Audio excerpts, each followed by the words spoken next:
کبھی آپ نے سوچا ہے کہ کیوں بعض اوقات کوئی بہت مخلصانہ سوال پوچھتا ہے نیک نیتی سے، لیکن اپنے ہی گروپ میں، خاص طور پہ جیسے مذہبی کمیونٹیز میں، وہ اجنبی سا ہو جاتا ہے؟ جی بالکل. اسے شبہے کی نظر سے دیکھا جاتا ہے یا کبھی کبھی تو بالکل ہی باہر نکال دیا جاتا ہے. یہ تو بہت تکلیف دہ تجربہ ہو سکتا ہے. یقیناً. تو آج ہم کوشش کریں گے کہ اسی پیچیدہ مسئلے کی تہہ تک پہنچے. ہمارا مقصد یہ ہے کہ ہمارے پاس جو ذرائع ہیں ان کی روشنی میں سمجھیں کہ آخر ایسا ہوتا کیوں ہے. کیا یہ صرف مذہبی گروہوں کا ہی مسئلہ ہے اور اس پر لوگ کیا سوچتے ہیں، مطلب کمیونٹی کے اندر والے بھی اور باہر والے بھی؟ بالکل. اور دیکھیں ہمارے پاس جو مواد ہے نا وہ کافی مختلف قسم کا ہے. اس میں سماجی نفسیات کی ریسرچ بھی ہے، گروہی رویوں کا تجزیہ بھی، اچھا، مذہبی اور سیکولر دونوں زاویوں سے لکھے گئے مضامین بھی ہیں، پھر کچھ اہم تاریخی واقعات ہیں اور ان لوگوں کے ذاتی تجربات بھی ہیں جو خود اس سے گزرے ہیں. صحیح. تو یہ سب مل کر ایک بڑی تصویر دکھائیں گے. جی امید تو یہی ہے، ایک وسیع تناظر ملے گا. چلیں پھر شروع کرتے ہیں.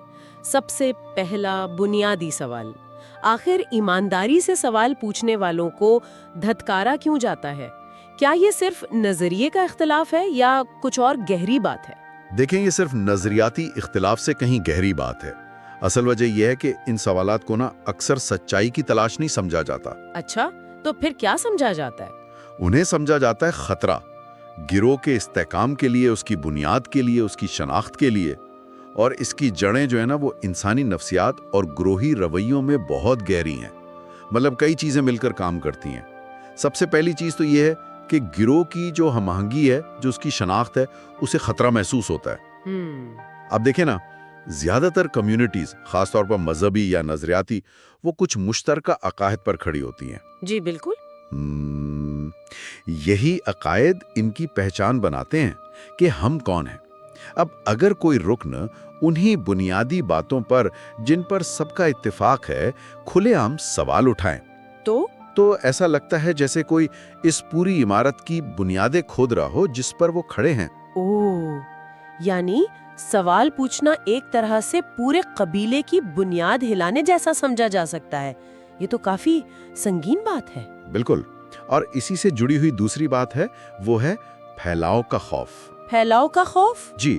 شک کو اکثر ایک بیماری کی طرح دیکھا جاتا ہے، ایک آپ کہہ لیں روحانی یا نظریاتی وائرس. اچھا. تو جو رہنما ہیں یا جو بہت وفادار ممبرز ہیں، انہیں ڈر لگتا ہے کہ اگر ایک بندے کے سوالوں کو چھوڑ دیا تو یہ شک دوسروں میں بھی پھیل جائے گا. پوری کمیونٹی کی جو نظریاتی صحت ہے وہ خراب ہو جائے گی. تو اس لیے وہ اسے الگ کر دیتے ہیں؟ ہاں، اس سوچ کے تحت سوال کرنے والے کو الگ کرنا یا باہر نکال دینا وہ ایک قسم کا قرنطینہ ہے، تاکہ یہ انفیکشن باقی گروہ تک نہ پھیلے. یہ تو بڑی دلچسپ تشبیہ ہے. یعنی ایک شخص کا سوال دوسروں کو بھی بیمار کر سکتا ہے. تو یہ تو بالکل جیسے جسم کا رد عمل ہوتا ہے ویسا لگتا ہے. کچھ ایسا ہی ہے. پھر تیسرا اہم نقطہ ہے اتھارٹی کو چیلنج کرنا. اچھا. اکثر ایسا ہوتا ہے کہ سوال پوچھنے والا تو شاید مخلص ہی ہو، لیکن اس کے سوال غیر ارادی طور پر جو رہنما ہیں یا جو مقدس کتابیں ہیں یا جو پرانی روایتیں ہیں ان کے اختیار کو چیلنج کرتے نظر آتے ہیں. اب جو لوگ اتھارٹی کی پوزیشن میں ہیں وہ اسے سمجھنے کی کوشش کے بجائے اپنے پوزیشن کے خلاف یا نظام کے خلاف بغاوت سمجھ سکتے ہیں، چاہے سوال پوچھنے والے کا یہ ارادہ بالکل نہ ہو. اور کیا اس میں کوئی نفسیاتی پہلو بھی ہے؟ میرا مطلب ہے انفرادی سطح پر لوگ کیوں ایسا رد عمل دیتے ہیں؟ ہاں بالکل ہے. دو بڑے نفسیاتی تصورات یہاں بہت اہم ہیں. پہلا ہے شناختی ہم آہنگی میں خلل. انگریزی میں کوگنیٹو ڈسہوننس کہتے ہیں. کوگنیٹو ڈسہوننس یہ کیا ہے؟ یہ ہے کہ جب کوئی شخص ایسے سوال یا خیال سنتا ہے جو اس کے بالکل گہرے بنیادی عقیدوں سے ٹکراتے ہیں تو اس کے دماغ میں ایک شدید بے چینی، ایک تضاد پیدا ہوتا ہے. اچھا. اس بے چینی سے نمٹنا مشکل ہوتا ہے. تو اس تکلیف سے بچنے کا ایک آسان طریقہ یہ نکلتا ہے کہ ان مشکل سوالوں کا سامنا کرنے کے بجائے سوال پوچھنے والے کو ہی کہہ دو کہ یہ گمراہ ہے، فتنہ پھیلا رہا ہے یا اسے پتہ ہی کچھ نہیں. اسے مسترد کر دو. اچھا. اور دوسرا تصور ہے شناختی ملاپ، آئیڈینٹی فیوژن. جی. بہت سے لوگوں کے لیے، خاص طور پر مذہبی کمیونٹیز میں، ان کا مذہب صرف کچھ عقیدے نہیں ہوتے، وہ ان کی ذات کا، ان کی شناخت کا لازمی حصہ ہوتا ہے۔ وہ خود کو الگ نہیں کر پاتے۔ بالکل، وہ اپنے آپ کو اپنے عقائد سے الگ نہیں دیکھتے۔ تو ایسے میں جب ان بنیادی عقائد پر سوال اٹھتا ہے نا، تو انہیں لگتا ہے جیسے ان کی اپنی ذات پر حملہ ہو رہا ہے۔ اوہو، یعنی ذاتی حملہ محسوس ہوتا ہے۔ جی ہاں، اور اس سے پھر شدید جذباتی رد عمل آتا ہے، غصہ آ سکتا ہے یا وہ دفاعی پوزیشن میں چلے جاتے ہیں۔ تو یہ تو ایک اندرونی جنگ جیسی کیفیت ہو گئی۔ ایک طرف دماغ کہہ رہا ہے یہ سوال میرے عقیدے کے خلاف ہے، دوسری طرف دل کہہ رہا ہے یہ مجھ پر حملہ ہے، اور اس تکلیف سے بچنے کا آسان راستہ سوال کرنے والے کو غلط قرار دینا ہے۔ یہ تو بہت طاقتور نفسیاتی پہلو ہے۔ بالکل، اور آخر میں یہ گروہ کی جو حدیں ہیں نا، ان کو قائم رکھنے کا ایک طریقہ بھی ہے۔ کیسے؟ کسی کو باہر نکالنا، چاہے وہ باقاعدہ ہو یا بس سب مل کر اسے نظر انداز کرنے لگیں۔ یہ باقی سب ممبرز کو ایک صاف پیغام دیتا ہے کہ بھائی یہ سوچ یا یہ رویہ قابل قبول ہے اور یہ والا نہیں۔ اچھا، ایک لکیر کھینچ دی جاتی ہے۔ جی، یہ اختلاف رائے کو دبانے اور گروہوں میں نظم و ضبط رکھنے کا ایک بہت طاقتور سماجی ہتھیار ہے۔ یہ واقعی حیران کن ہے کہ یہ کتنا بنیادی انسانی نفسیات اور گروہی رویے سے جڑا ہوا ہے۔ لیکن کیا یہ رویہ صرف مذہبی گروہوں میں ہی ہوتا ہے یا یہ ہمیں زندگی کے دوسرے حصوں میں بھی نظر آتا ہے؟ یہ بہت اہم سوال ہے، اور اس کا جواب ہے کہ نہیں، یہ صرف مذہبی کمیونٹیز کی بات نہیں ہے۔ نہیں؟ جی نہیں، یہ دراصل سماجی حدود کی بحالی کا ایک بنیادی طریقہ ہے، سوشل باؤنڈری مینٹیننس۔ یہ ہمیں کسی بھی ایسے گروہ میں مل سکتا ہے جس کی بنیاد مضبوط نظریاتی اتفاق یا گہری مشترکہ شناخت پر ہو۔ یعنی جہاں بھی ہم کون ہیں کا جواب کچھ خاص عقیدوں یا نظریوں سے جڑا ہو۔ بالکل، وہاں ان عقائد پر سوال اٹھانے کو خطرہ سمجھا جا سکتا ہے۔ تو اس کی کچھ غیر مذہبی مثالیں کیا ہو سکتی ہیں تاکہ ہم یہ پیٹرن پہچان سکیں؟ بہت سی مثالیں، سیاست کو ہی دیکھ لیں۔ امریکہ میں 1950 کی دہائی کا میکارتھی دور یاد کریں۔ ہاں، وہ کمیونسٹوں والا۔ جی، جب کمیونسٹ یا سوشلسٹ ہونے کے صرف شک پر لوگوں کو نوکریوں سے نکال دیا جاتا تھا، ان کی زندگیاں تباہ ہو جاتی تھیں، انہیں بالکل اچھوت بنا دیا جاتا تھا۔ آج بھی آپ دیکھیں دنیا بھر میں جہاں سیاست بہت زیادہ پولرائزڈ ہے، چاہے وہ لیفٹ کے گروہ ہوں یا رائٹ کے، اگر کوئی پارٹی لائن سے ذرا سا بھی ہٹتا ہے نا تو فوراً لیبل لگ جاتا ہے۔ بالکل، غدار، ایجنٹ، رائنو مطلب ریپبلکن ان نیم اونلی، یا کارپوریٹ شل، ایسے لیبل لگا کر انہیں اپنے حلقے سے باہر کر دیا جاتا ہے۔ یعنی سیاسی وفاداری بھی اتنی شدت ہو سکتی ہے کہ اختلاف رائے غداری سمجھا جائے؟ بالکل، جیسے مذہبی حلقوں میں کفر یا بدعت کا الزام۔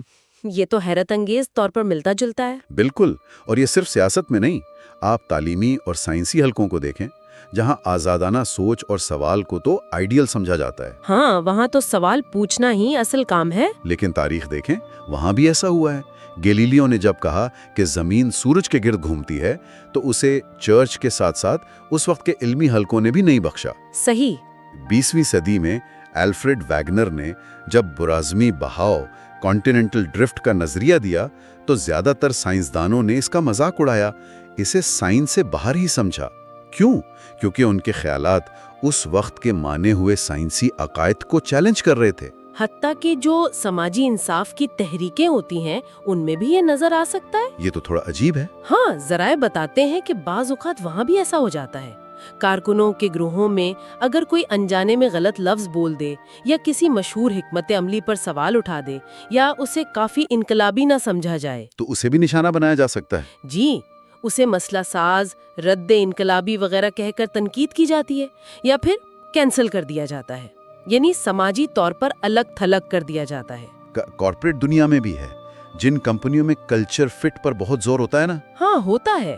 وہاں جو ملازم بار بار کمپنی کے کام کرنے کے طریقے پر سوال اٹھائے، اسے اکثر ٹیم پلیئر نہیں سمجھ کر سائیڈ لائن کر دیا جاتا ہے یا اس کی ترقی روک دی جاتی ہے۔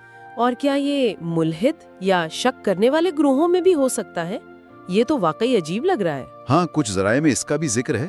کبھی کبھی وہاں بھی نظریاتی پاکی کا مطالبہ اتنا شدید ہو جاتا ہے کہ اگر کوئی ممبر خالص اقلیت پسندی سے ہٹ کر کوئی روحانی یا غیر مادی بات کر دے تو اسے بھی تنقید یا مذاق کا سامنا کرنا پڑ سکتا ہے۔ اچھا۔ اور آن لائن کمیونٹیز میں تو یہ بہت عام ہے۔ ایکو چیمبرز ہوتے ہیں، کینسل کلچر ہوتا ہے، جہاں نظریاتی ہمانگی کو زبردستی نافذ کیا جاتا ہے۔ تو یہ واقعی ایک انسانی رویہ ہے جو مختلف شکلوں میں ہر طرح کے گروہوں میں پایا جاتا ہے۔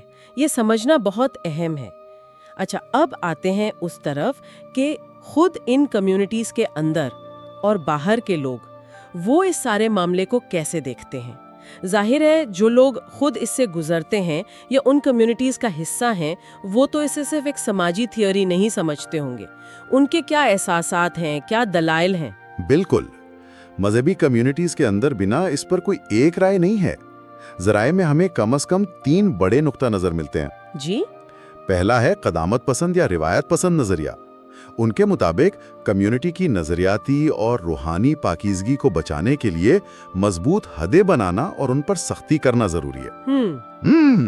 ان کے خیال میں جو بنیادی عقائد پر سوال اٹھائے اسے برداشت کرنا پورے گروہ کو خطرے میں ڈالنا ہے۔ تو اخراج سزا نہیں بلکہ کمیونٹی کو گمراہی سے بچانے کا ایک ضروری قدم ہے۔ وہ اکثر مذہبی کتابوں کا حوالہ بھی دیتے ہیں، جیسے نئے عہد نامے میں ٹائٹس 3:10 کا ذکر ہے کہ تفریقہ ڈالنے والے شخص کو 1 یا 2 بار نصیحت کرنے کے بعد اس سے کنارہ کرو۔ لیکن کیا ذرائع یہ بھی بتاتے ہیں کہ اس نصیحت کا اصل مطلب کیا تھا، اور کیا اسے ہر سوال پوچھنے والے پر، چاہے وہ مخلص ہی ہو، لاگو کرنا صحیح تشریح ہے؟ یہ ایک بہت اہم نقطہ ہے اور ذرائع میں اس پر بحث ملتی ہے۔ دوسرا نقطہ نظر جو ترقی پسند یا اصلاح پسند کہلاتا ہے، وہ اسی بات پر زور دیتا ہے۔ اچھا۔ یہ لوگ شک کرنے والوں کو باہر نکالنے پر گہرا افسوس کرتے ہیں۔ ان کا ماننا ہے کہ ایمان اتنا مضبوط ہونا چاہیے کہ وہ سوالوں کا سامنا کر سکے، بلکہ شک اور سوال تو ایمان کو گہرا کرنے کا ذریعہ بن سکتے ہیں۔ یعنی شک کمزوری نہیں، طاقت بن سکتا ہے۔ ہاں، جو تکلیف ہوتی ہے لوگوں کو۔ جی، ایک ڈاکٹر مارلین ورنیل ہیں، انہوں نے مذہبی ٹراما سنڈروم کی اصطلاح بنائی ہے ان گہرے نفسیاتی زخموں کو بیان کرنے کے لیے جو بعض اوقات سخت گیر یا کنٹرول کرنے والی مذہبی کمیونٹیز چھوڑنے والوں کو ملتے ہیں۔ اچھا۔ دوسری طرف کچھ رہنما یہ بھی کہتے ہیں کہ جی ہمارے ہاں تو سوالوں کی حوصلہ افزائی ہوتی ہے، لیکن وہ اکثر مخلصانہ سوال اور خلل ڈالنے والے یا بدنیتی والے سوال میں فرق کرتے ہیں۔ اب یہ فرق کرنا خود کتنا موضوع ہے، یہ الگ بحث ہے۔ یہ تو ہو گئے کمیونٹی کے اندر کے مختلف خیالات۔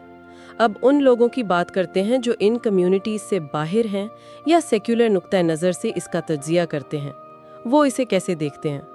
باہر کے جو مبصرین ہیں یا سیکولر تجزیہ کار ہیں، وہ اسے مختلف زاویوں سے دیکھتے ہیں۔ سماجیاتی نقطہ نظر سے، جیسا ہم نے پہلے بات کی، اسے گروہی رویوں کا ایک معمول کا حصہ سمجھا جاتا ہے، تکلیف دہ لیکن معمول کا، جو صرف مذہب میں نہیں ہوتا۔ جی۔ ایک بڑے سماجیات دان تھے ایمائل ڈرکیم، انہوں نے مقدس اور لادین کے تصورات دیے۔ ان کے مطابق گروہ کے لیے جو چیزیں مقدس ہیں نا، چاہے وہ مذہبی عقیدے ہوں یا قومی نظریات، ان پر سوال اٹھانا ایک طرح کا سماجی کفر ہے، اور گروہ اپنی پہچان بچانے کے لیے رد عمل دیتا ہے۔ اسی طرح سوشل آئیڈینٹی تھیوری ہے ہنری تجفیل اور جان ٹرنر کی۔ وہ بتاتی ہے کہ گروہ اپنی شناخت ہم بمقابلہ وہ کی تفریق سے مضبوط کرتے ہیں۔ اچھا۔ کرنا گروہ کی شناخت بچانے کا طریقہ بن جاتا ہے۔ اور وہ لوگ جو خود ایسی کمیونٹیز چھوڑ چکی ہیں، ان کا تجربہ اور نظریہ کیا کہتا ہے؟ ہاں، جو سابق ماننے والے ہیں، جیسے ایکس ایونجیلکلز یا ایکس مسلمز، ان کا نقطہ نظر بہت ذاتی اور اکثر بہت تکلیف دہ ہوتا ہے۔ وہ اس اخراج کے عمل کو خود جھیل چکے ہوتے ہیں۔ وہ اسے اکثر کنٹرول، خوف اور ذہنی تشدد کا طریقہ بتاتے ہیں۔ ایک مصنفہ ہیں ریچل ہیل ڈیونز، انہوں نے اپنی کتاب سرچنگ فار سنڈے میں لکھا کہ کیسے ان کے سوالوں کی وجہ سے انہیں اپنی ہی چرچ کمیونٹی میں شک سے دیکھا جانے لگا۔ اس سے انہیں بہت دکھ ہوا، چاہے وہ خود مسیحی ہی رہیں۔ جی، ان کا تجربہ بہت سے ان لوگوں جیسا ہے جو آخرکار مذہب چھوڑ دیتے ہیں۔ رچرڈ ڈاکنز جیسے نقاد تو اپنی کتاب دی گاڈ ڈیلیوژن میں اسے مذہبی نظام کا ایک سوچا سمجھا حربہ کہتے ہیں، تاکہ کمیونٹی چھوڑنے کی سماجی اور نفسیاتی قیمت اتنی زیادہ ہو کہ لوگ ہمت ہی نہ کریں۔ یعنی چھوڑنا بہت مشکل بنا دیا جاتا ہے۔ بالکل۔ سابق ماننے والے اکثر شدید تنہائی، ذہنی صحت کے مسائل، خاندانوں کے ٹوٹنے کا ذکر کرتے ہیں۔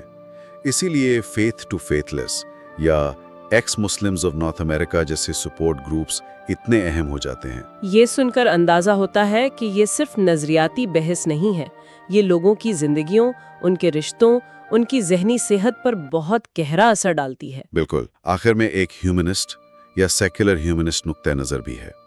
یہ لوگ اس پورے عمل کو بنیادی انسانی حقوق کے خلاف سمجھتے ہیں۔ کون سے حقوق؟ خاص طور پر آزادانہ تحقیق کا حق، ضمیر کی آزادی کا حق اور انسانی وقار۔ امریکن ہیومن ایسوسی ایشن جیسی تنظیمیں ہیں جو عقل، ہمدردی اور سائنس پر مبنی سوچ کو فروغ دیتی ہیں۔ ان کا کیا کہنا ہے؟ ان کے خیال میں کوئی بھی کمیونٹی، چاہے مذہبی ہو یا سیکولر، جو مخلصانہ سوالوں کو دباتی ہے اور پوچھنے والوں کو سزا دیتی ہے، وہ فرد کی بھلائی اور فکری آزادی پر اپنے گروہ کی نظریاتی پاکیزگی کو ترجیح دے رہی ہے، اور یہ ایک غیر اخلاقی کام ہے۔ اور زیادہ صاف ہو؟ ہاں، تاریخ تو ایسی مثالوں سے بھری پڑی ہے۔ مذہبی حوالے سے دیکھیں تو ہسپانوی انکوزیشن شاید سب سے مشہور یا بدنام مثال ہے، جی، جس نے صدیوں تک مذہبی سوچ کو ایک جیسا رکھنے کے لیے خوف، تشدد اور اخراج کا استعمال کیا۔ لیکن اس سے بھی بہت پہلے قدیم ایتھنز میں سقراط کو موت کی سزا دی گئی۔ سقراط کو؟ ان کا جرم کیا تھا؟ بنیادی طور پر یہی کہ وہ لوگوں سے، خاص کر نوجوانوں سے، ان کے مانے ہوئے عقیدوں اور روایتوں پر مشکل سوال پوچھتے تھے، جس سے طاقتور لوگ ناراض ہو گئے۔ تو ان پر الزام کیا لگایا؟ الزام لگا کہ وہ نوجوانوں کو بگاڑ رہے ہیں اور بے دینی پھیلا رہے ہیں، اور اسی الزام میں انہیں زہر پینے پر مجبور کیا گیا۔ صرف سوال پوچھنے کی سزا موت؟ یہ تو چونکا دینے والی بات ہے۔ اور کیا مثالیں ہیں؟ بہت ہیں۔ غیر واردانو برونو کو کائناتی نظریات پر سوال اٹھانے پر زندہ جلا دیا گیا۔ 17ویں صدی میں امریکہ میں پیورٹن کمیونٹیز تھیں۔ ہاں، جو خود یورپ سے بھاگ کر گئی تھیں۔ جی، وہ خود مذہبی آزادی کے لیے آئی تھیں، لیکن انہوں نے راجر ولیمز اور این ہچنسن جیسے لوگوں کو صرف اس لیے اپنی کمیونٹی سے نکال دیا کہ انہوں نے مذہبی اور سیاسی معاملات میں رہنماؤں کے اختیار پر سوال اٹھایا تھا۔ این ہچنسن کا کیا جرم تھا؟ ان کا جرم یہ تھا کہ انہوں نے کہا کہ فرد براہ راست خدا سے رہنمائی لے سکتا ہے۔ یہ بات اس وقت کے چرچ کے اختیار کو چیلنج کرتی تھی۔ قرون وسطیٰ میں کیتھارز تھے، ان پر کیتھولک چرچ نے بہت ظلم کیا کیونکہ وہ مروجہ عقائد نہیں مانتے تھے۔ اچھا۔ پروٹیسٹنٹ اصلاح کے بانی مارٹن لوتھر کو بھی کیتھولک چرچ نے خارج کر دیا تھا، اور اسلام کی تاریخ میں بھی ارتداد یا مذہبی انحراف کے قوانین اور ان کے اطلاق کی مثالیں ملتی ہیں۔ اور کیا سیکولر تاریخ میں بھی ایسی واضح مثالیں ہیں؟ جی ہاں، قدیم ایتھنز میں آسٹروسزم کا نظام تھا، جہاں شہری ووٹ دے کر کسی کو 10 سال کے لیے شہر سے نکال سکتے تھے۔ یہ اکثر سیاسی اختلاف یا مشہور رہنماؤں کو راستے سے ہٹانے کے لیے استعمال ہوتا تھا۔ اچھا۔ روشن خیالی کے دور میں والٹیئر جیسے مفکر، جنہوں نے چرچ اور ریاست پر تنقید کی، انہیں بھی قید، جلاوطنی اور سماجی مذمت کا سامنا کرنا پڑا۔